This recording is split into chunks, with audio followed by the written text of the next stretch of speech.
आम public channel पर मैं आफाक अहमद मंसूरी आपका स्वागत करता हूं। लखनऊ सर्राफा कारोबारी मोहम्मद रिजवान को आखिरकार चौक पुलिस ने सकुशल बरामद कर लिया है। रिजवान 5 अगस्त को अपने घर से 11 बजे परिवार को बिना बताए कहीं चला जाता है। उसके बाद 6 अगस्त को रिजवान का मोबाइल व स्कूटी काकोरी रेलवे पुल के ऊपर लावारिस हालत में मिली।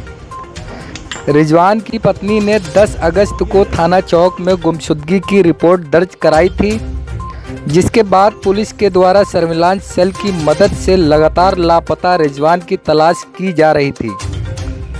जांच के दौरान स्थानीय स्तर पर यह जानकारी प्राप्त हुई थी कि कारोबारी के द्वारा बहुत से लोगों से लाखों रुपए कर्ज लिए गए हैं।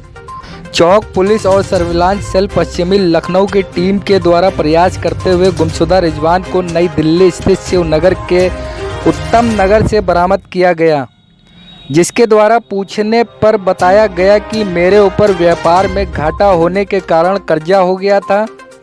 लोग अपने रुपए वापस मांग रहे थे। इस कारण से मैं परेशान होकर घर छोड़कर नई दिल्ली जाकर मरकज में रह रहा था।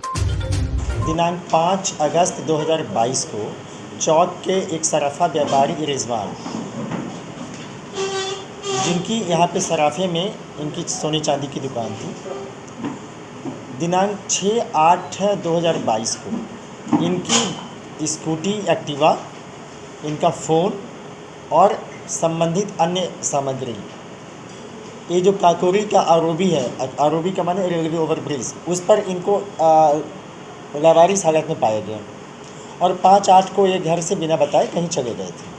6/8 को जिस तरह से ये जो सामान है, स्कूटी, फ़ोन, बैग इत्यादि प्राप्त हुए थे, यह दर्शा रहा था कि इनके साथ कोई मिसहैपनिंग हुई है। इस तरह से इन्होंने इस पूरे संवेदनशीलता के साथ चौक पुलिस ने एसीपी चौक साहब के निर्देशन में, जो पश्चिम के डीसीपी साहब की टीम है सर्विलांस, उसकी मदद से पूरे घटनाक्रम को संजोया, कड़ियों को एक तरीके से तरतीब से लगाया। लेकिन चूँकि इनके पास कोई फ़ोन नहीं था, चूँकि फ़ोन तो इन्होंने घटनास्थल पे ही छोड़ दिया था, तो यह एक बड़ी बात थी। चूँकि एक तो व्यापारी थे, इसलिए और भी बहुत इम्पॉर्टेंट बात थी कि ये सोने चांदी के व्यापारी हैं। लेकिन कुछ चीज़ें इशारा कर रही थी कि संभवतः इनके साथ ऐसी कोई वारदात नहीं हुई है और इन्होंने एक पुलिस को और अपने घर वालों को चीट करने के उद्देश्य से इस तरह के घटनाक्रम को अंजाम दिया है। इवन कि इनकी जो घर के लोग थे, इनकी वाइफ थी, उनको भी नहीं पता था कि इन्होंने जानबूझ के ऐसा कुछ किया है। तो क्या वजह थी? और चूँकि सराफा में इनके ऊपर काफ़ी लोगों का लाखों रुपया बकाया हो गया था और ये पैसे की अदायगी नहीं कर पा रहे थे और जो तगादा हो रहा था, तो अब इनको ये लगा कि हम पैसे तो वापस कर नहीं पाएंगे। इन्होंने पैसे जो है वो अनियोजित ढंग से ऐसी जगह लगा दिए ताकि उन पैसों का इनके पास रिटर्न नहीं आ पाया और एक बैंकरप्ट होने की स्थिति में थे। इसीलिए उन्होंने इस घटना को अंजाम दिया। एप्लीकेशन दी गई है, उसकी जांच हो रही है। हाँ, क्या कार्रवाई है अभी? देखिए, पहले तो एक मुकदमा, चूँकि इनके गुमशुदगी का मुकदमा था 364 का, वो तो कायम कराया गया था। जैसे ही चूँकि हम कार्रवाई तभी कर पाते हैं जब हम कोई विधिक फ्रेम में आ पाते हैं, तो हम लोगों ने उस कार्रवाई, चूँकि हमें तो इनकी रिकवरी चाहिए थी, सबसे पहले यह सुनिश्चित करना था कि यह सकुशल हों और मानसिक रूप से जो ये परेशान थे, हम लोगों ने फिर इनको जो पूरी टीम है उनको इस तरह से सुसज्जित किया गया था कि इनको यह एहसास ना हो कि पुलिस लेके आएगी तो फिर इनके ऊपर कोई और ऐसे एक्शन होगा।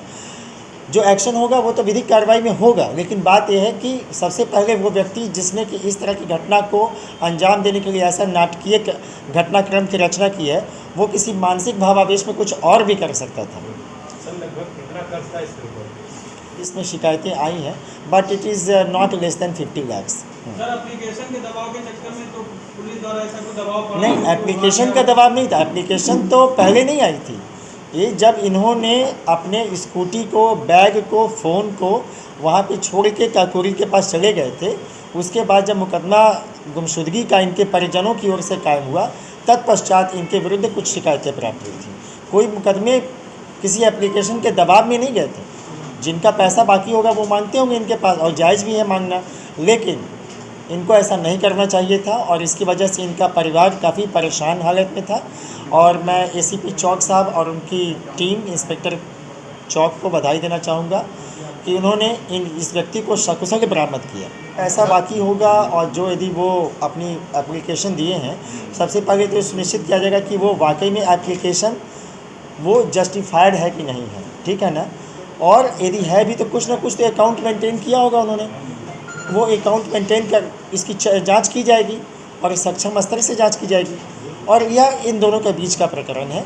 यदि जो भी ऐसा आएगा वो विधि के दायरे में निश्चित तौर पे समुचित कार्रवाई। हमसे जुड़ने के लिए आम पब्लिक चैनल को सब्सक्राइब कीजिए।